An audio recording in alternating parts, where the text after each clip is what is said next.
Hello दोस्तों, स्वागत है जीके भाई रोहित सर चैनल में। आप सभी का हार्दिक स्वागत करता हूं मैं अपने यूट्यूब चैनल में। तो दोस्तों, आज का जो हमारा सिलसिला है, आज का जो हमारा टॉपिक है, वो टॉपिक होगा हमारा वाइस प्रेसिडेंट का। तो वाइस प्रेसिडेंट में हम पढ़ेंगे दोस्तों मोस्ट इंपोर्टेंट फैक्ट जो वाइस प्रेसिडेंट के टॉपिक से एग्जाम में पूछे जाते हैं। और आप वीडियो को देखने के बाद किसी भी क्वेश्चन को नहीं छोड़ सकते हैं, ऐसी मैं आपसे उम्मीद करता हूं। बहुत ही बेहतरीन तरीके से मैं आपको वाइस प्रेसिडेंट के टॉपिक को समझाने जा रहा हूं। और इसके बाद आपको एग्जाम में इसके बाद आपको कोई भी परेशानी वाइस प्रेसिडेंट के टॉपिक से नहीं आनी है। जैसा हमने पिछली क्लास में प्रेसिडेंट के टॉपिक को पढ़ा है, उसी हिसाब से आज हम वाइस प्रेसिडेंट के टॉपिक को पढ़ने जा रहे हैं। तो दोस्तों चलिए चलते हैं और स्टार्ट करते हैं हम आज का अपना सिलसिला। और सिलसिला स्टार्ट होता है हमारा वाइस प्रेसिडेंट।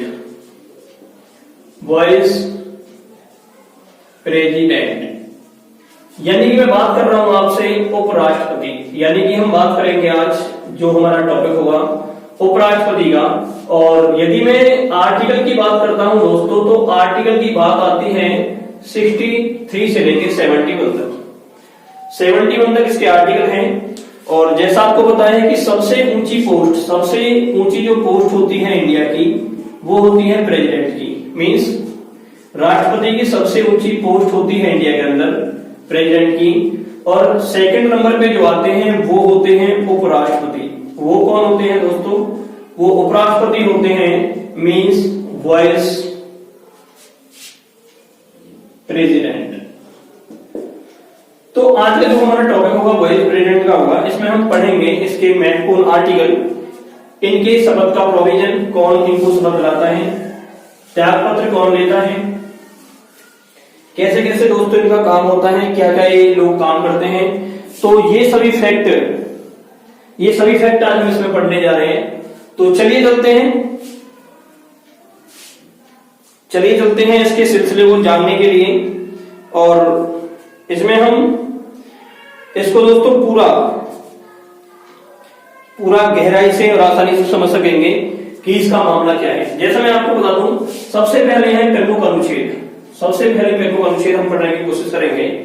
तो सबसे पहले मैं बात करता हूं 63, जो अनुच्छेद 63 है। यदि मैं आर्टिकल 63 की बात करता हूं आपसे, तो 63 आर्टिकल में क्या है, वाइस प्रेसिडेंट की पोस्ट के बारे में बताया गया है कि इंडिया के अंदर क्या होगा, वाइस प्रेसिडेंट का, यानी कि उपराष्ट्रपति का एक पद होगा। आर्टिकल 63 के अकॉर्डिंग ये बात बताई गई है। और 64 की मैं बात करता हूं, तो आर्टिकल 64 कहता है कि जो राज्यसभा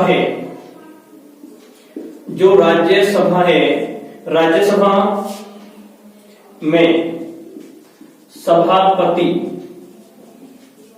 होंगे, यानी कि राज्यसभा में जो सभापति होंगे, राज्यसभा के अंदर जो सभापति होंगे दोस्तों, वो भी कौन होंगे, वो भी हमारे उपराष्ट्रपति जी होंगे। कौन होंगे? उपराष्ट्रपति, यानी कि चेयरमैन, यानी कि जो वाइस प्रेसिडेंट हैं वो चेयरमैन होंगे किसके, राज्यसभा के। ये 64 आर्टिकल कहता है। 65 आर्टिकल क्या कहता है दोस्तों? 65 आर्टिकल कहता है हमारा राष्ट्रपति पद संभालेंगे। इस बात को मैं आपको बताता हूं, यदि जो प्रेसिडेंट हैं, यदि वो अपनी पोस्ट पर नहीं है, किसी कारणवश वो अपनी पोस्ट पर नहीं है, नंबर 1 बात, उन्होंने मान लो त्याग पत्र दिया है।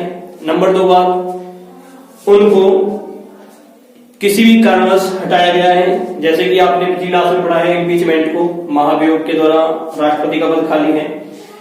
या फिर तीसरी बात यह आती है दोस्तों, उनकी डेथ हुई हो, तो इस कंडीशन में उपराष्ट्रपति पद को संभालेंगे। लेकिन संभालेंगे कितने दिन? ओनली 6 मंथ, यानी कि 6 महीने। 6 मंथ राष्ट्रपति का पद संभालेंगे। कौन संभालेंगे दोस्तों? राष्ट्रपति का पद संभालेंगे 6 मंथ उपराष्ट्रपति, यानी कि वाइस प्रेसिडेंट। 66 की मैं बात करता हूं, तो 66 में होगा दोस्तों इलेक्शन। यानी कि जो वाइस प्रेसिडेंट है उनके चुनाव का जो प्रोसेस होगा कि वाइस प्रेसिडेंट के चुनाव में कौन कौन भाग लेते हैं, इनकी चुनाव प्रक्रिया किस प्रकार की होती है, कौन कौन भाग लेते हैं, उस टाइप से हम 66 को पढ़ेंगे। 67 में होगा दोस्तों इसका कार्यकाल। क्या होगा?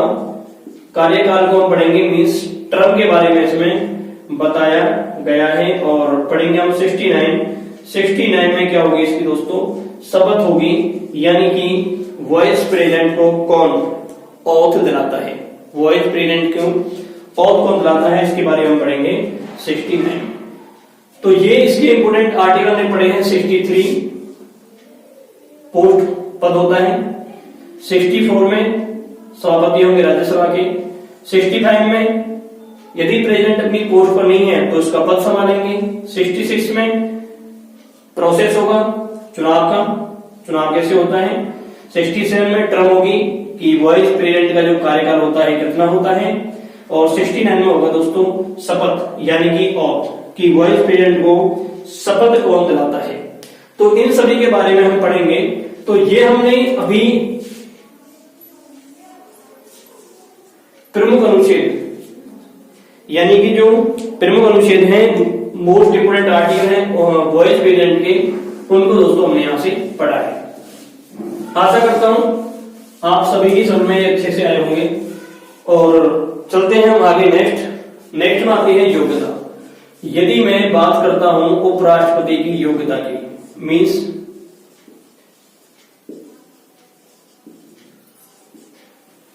योग्यता मीन्स एलिजिबिलिटी, तो उपराष्ट्रपति के लिए दोस्तों क्या योग्यता होनी चाहिए? नंबर 1, वह भारत के नागरिक हो। जो उपराष्ट्रपति के पद का उम्मीदवार होगा वो भारत का होना चाहिए, नंबर 1 बात। नंबर 2 बात, 35 वर्ष आयु पूरी कर चुका हो। जो व्यक्ति वाइस प्रेसिडेंट के चुनाव के लिए चुनाव लड़ना चाहता है उसकी एज कम से कम 35 वर्ष होनी चाहिए।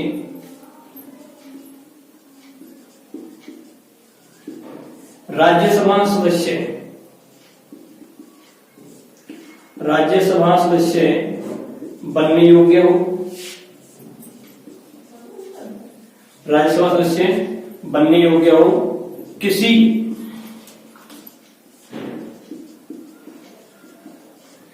किसी सरकारी पद पर ना हो। और दोस्तों लास्ट में आपको बता दूं, पागल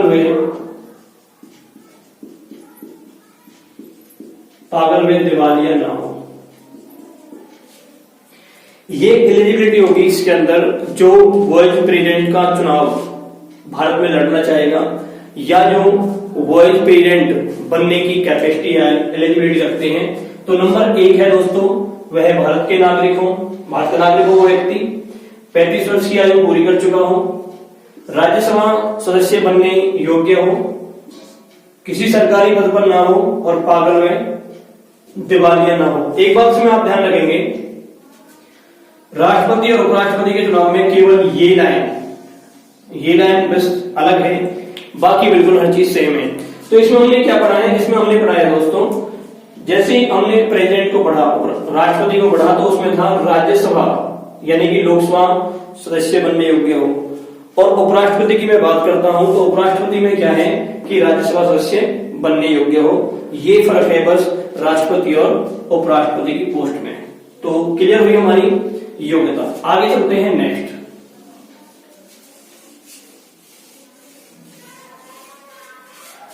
योग्यता के बाद मैं बात करता हूं दोस्तों निर्वाचन की। योग्यता के बाद मैं बात करता हूं आपसे निर्वाचन मीन्स होगा इलेक्शन। यानी कि जो उपराष्ट्रपति जी हैं उनके निर्वाचन में कौन सा प्रोसेस अपनाया जाता है? तो इसमें एकल संक्रमणकालीन पद्धति ही अपनाई जाती है। दोस्तों ध्यान रखना, जो प्रोसेस अपनाया जाता है राष्ट्रपति, जो प्रोसेस अपनाया जाता है राष्ट्रपति के चुनाव में, वही प्रोसेस अपनाया जाता है उपराष्ट्रपति जी के चुनाव में भी। राष्ट्रपति के चुनाव में भी वही प्रोसेस होता है और उपराष्ट्रपति के चुनाव में भी वही प्रोसेस होता है। तो निर्वाचन का एक ही प्रोसेस होता है और ये प्रोसेस गुप्त मतदान, ये प्रोसेस गुप्त मतदान के आधार पर ही किया जाता है। नेक्स्ट लाइन आती है इसमें निर्वाचन मंडल। नेक्स्ट क्या आता है दोस्तों, इसमें आता है निर्वाचन मंडल। यानी कि निर्वाचन मंडल की मैं बात करूं तो इनके चुनाव में भाग कौन लेता है? तो उपराष्ट्रपति के चुनाव में भाग लेते हैं दोस्तों, मैं आपको बता दूं, जैसे कि राज्यसभा, जैसे कि राज्यसभा, जैसे कि लोकसभा। यदि मैं दोनों की बात करूं तो दोनों से मिलकर बनता है संसद। दोनों से मिलकर क्या बन जाता है? संसद। तो या तो मैं ये कह सकता हूं कि संसद के सदस्य, एक बार इसमें ध्यान रखना है, राज्यसभा के सभी सदस्य, लोकसभा के भी सभी सदस्य। हमने दोस्तों राष्ट्रपति के चुनाव में एक वर्ड पढ़ा था, हमने निर्वाचित सदस्य। क्या पढ़ा था हमने? निर्वाचित। यानी कि राष्ट्रपति के चुनाव में निर्वाचित सदस्य भाग लेते हैं पार्लियामेंट के, और इनके चुनाव में, राष्ट्रपति के चुनाव में निर्वाचित लेते हैं। नंबर एक बात। नंबर दो बात, संसद के निर्वाचित, राज्यसभा में जो जो राज्यों में जो विधानसभाएं होती हैं उनके निर्वाचित, और दिल्ली पांडिचेरी की। लेकिन उपराष्ट्रपति के चुनाव में केवल और केवल संसद के सदस्य ही भाग लेते हैं। ध्यान रखेंगे इस बात को, केवल और केवल संसद के मेंबर ही भाग लेते हैं उपराष्ट्रपति के चुनाव में, और वो भी सभी सदस्य भाग लेते हैं इसके निर्वाचन मंडल में। तो यहां तक क्लियर है दोस्तों। आगे चलते हैं। एक बात और आपको बता दूं मैं, निर्वाचन और निर्वाचन मंडल के समय उपराष्ट्रपति के पास 20 प्रस्तावक और 20 अनुमोदक होने चाहिए। 20 प्रस्तावक और 20 अनुमोदक होने चाहिए।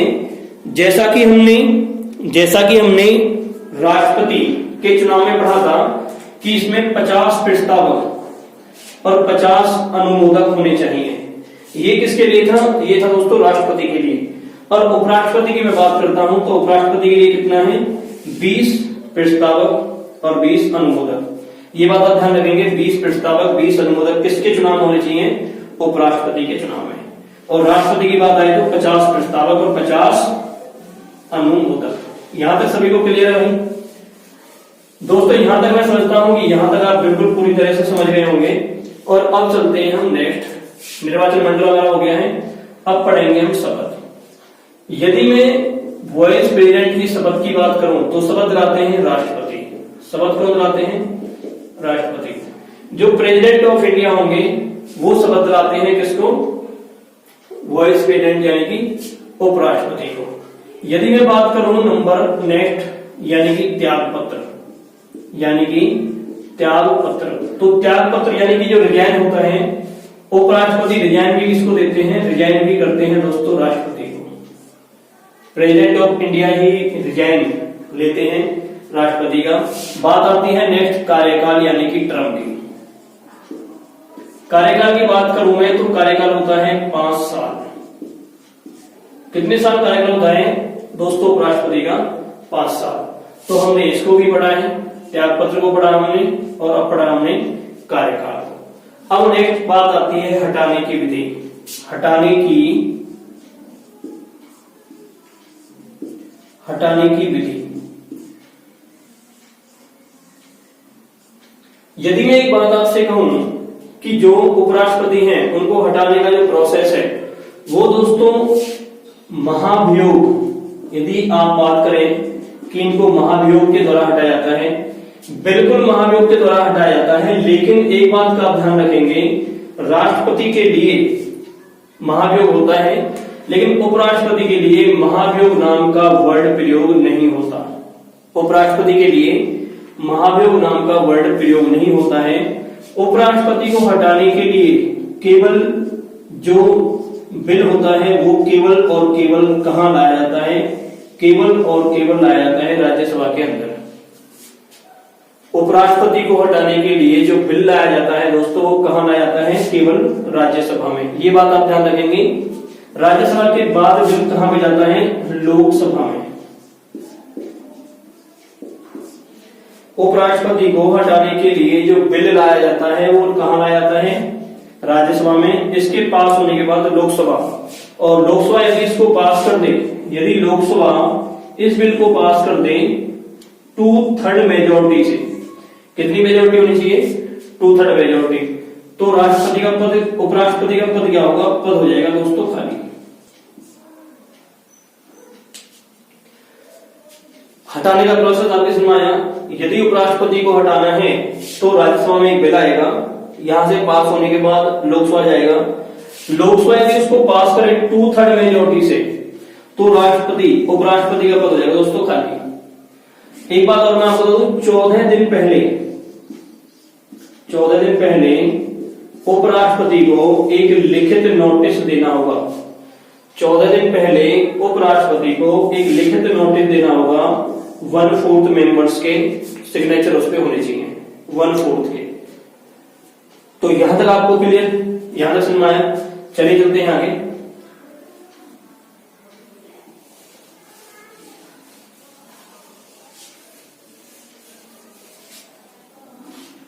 नेक्स्ट मामला क्या कहता है? हटाने की हमने पढ़ी है। अब है दोस्तों शक्ति एवं कार्य।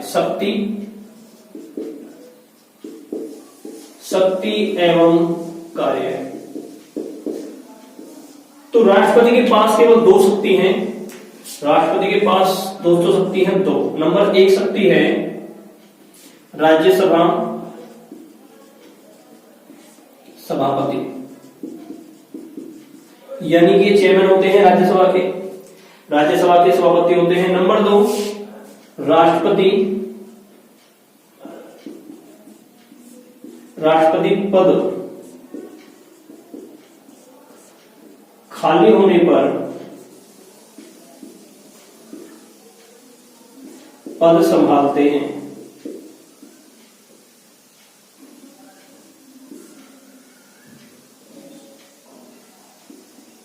यदि राष्ट्रपति का पद खाली है तो पद को कौन संभालते हैं दोस्तों? उपराष्ट्रपति। ये 2 पावर है। नंबर 1 है वो सभापति होंगे, और नंबर 2 है वो राष्ट्रपति का पद संभालेंगे।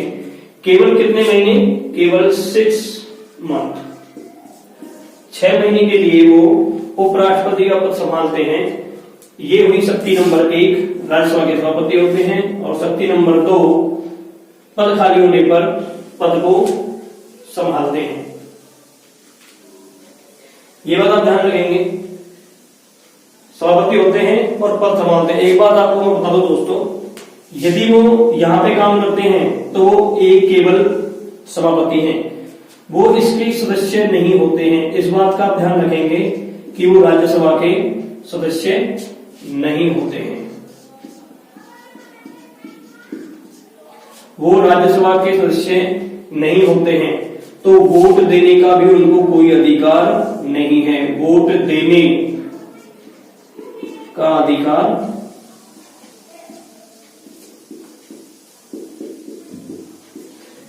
यदि वो सदस्य है ही नहीं उस सदन के या किसी भी सदन के, तो उनको वोट का अधिकार भी बिल्कुल नहीं है दोस्तों।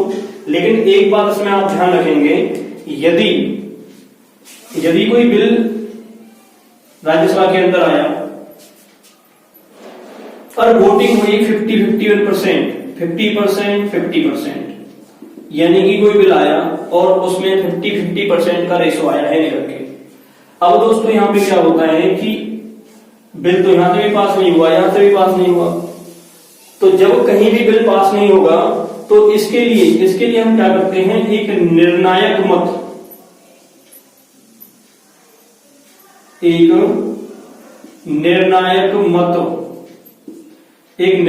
देते हैं। कौन? Vice president. अब वाइस प्रेसिडेंट क्या करेंगे? एक निर्णायक मत देंगे, और यदि इनको दिया तो ये पास, इनको दिया तो ये पास।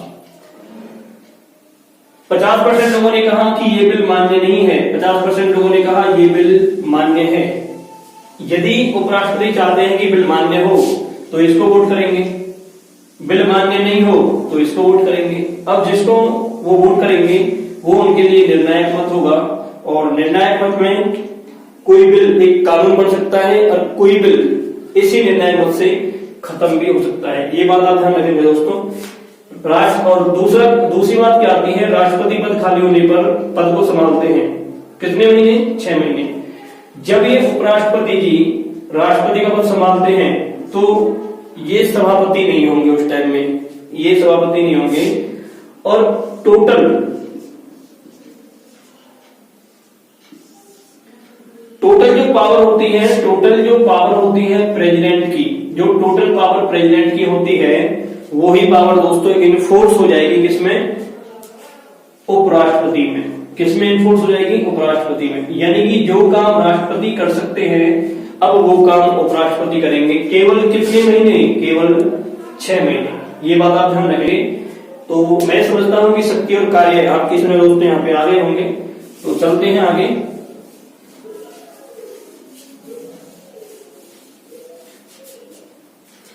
आगे की बात आती है हमारी राज्यसभा में स्थिति व वेतन। तो राज्यसभा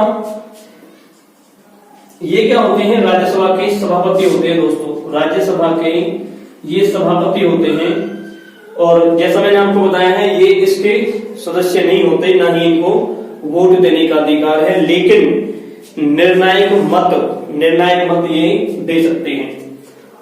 वेतन की मैं बात करूं तो वाइस प्रेसिडेंट का जो वेतन होता है वो होता है दोस्तों 4 लाख। 4 लाख पर मंथ होता है, 4 लाख पर मंथ होता है। यदि ये राष्ट्रपति पद संभालते हैं तो इनका वेतन हो जाता है 5 लाख पर मंथ। इस बात को आप ध्यान रखेंगे। ऐसा नहीं होता कि आप सोच रहे होंगे कि वेतन तो सभापति का भी मिल जाएगा और राष्ट्रपति का भी मिल जाएगा तो पूरे 9 लाख हो गए, तो ऐसा बिल्कुल नहीं होता है। अब ये वेतन नहीं मिलेगा। अब कौन सा वेतन मिलेगा, केवल राष्ट्रपति का, यदि ये उस पद को संभालते हैं तो उस टाइम में। ये बात आप ध्यान रखेंगे। तो क्लियर है दोस्तों। वेतन होता है 4 लाख उपराष्ट्रपति का, और राष्ट्रपति की मैं बात करूं तो राष्ट्रपति का वेतन होता है 5 लाख। कितना होता है दोस्तों, 5 लाख। सुप्रीम कोर्ट निर्वाचन आयोग, एक बात मैं आपको बता दूं, सुप्रीम कोर्ट की मैं बात करूं, सर्वोच्च न्यायालय,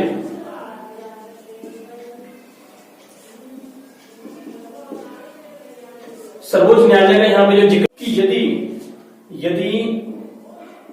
यदि उपराष्ट्रपति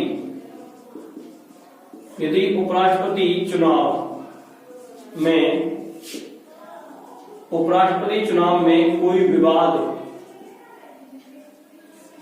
विवाद होता है तो मामला सुप्रीम कोर्ट जाता है। ये बात आप ध्यान रखें। जैसा आपको बताया था, यदि राष्ट्रपति के चुनाव में डिस्प्यूट होता है तो मामला कहां जाएगा, सुप्रीम कोर्ट। यदि उपराष्ट्रपति के चुनाव में डिस्प्यूट होता है तो भी मामला कहां जाएगा, सुप्रीम कोर्ट। यदि उपराष्ट्रपति के चुनाव में भी कोई डिस्प्यूट होता है, विवाद होता है, तो मामला जाएगा दोस्तों कहां, सुप्रीम कोर्ट, सर्वोच्च न्यायालय। और सर्वोच्च न्यायालय का वो ही मत क्या होगा, निर्णायक मत होगा। निर्णायक जो इसने फैसला कर दिया। जैसे मान लो एक डिस्प्यूट हुआ, मामला पहुंच गया सुप्रीम कोर्ट। सुप्रीम कोर्ट में जाने के बाद भी एक बंदे को तो उपराष्ट्रपति बनना ही है। अब जो उपराष्ट्रपति है उसने मान लो कोई भी कार्य किया, है, और कार्य करने के बाद जो उपराष्ट्रपति बने उन्हें वो पोस्ट छोड़नी पड़ी।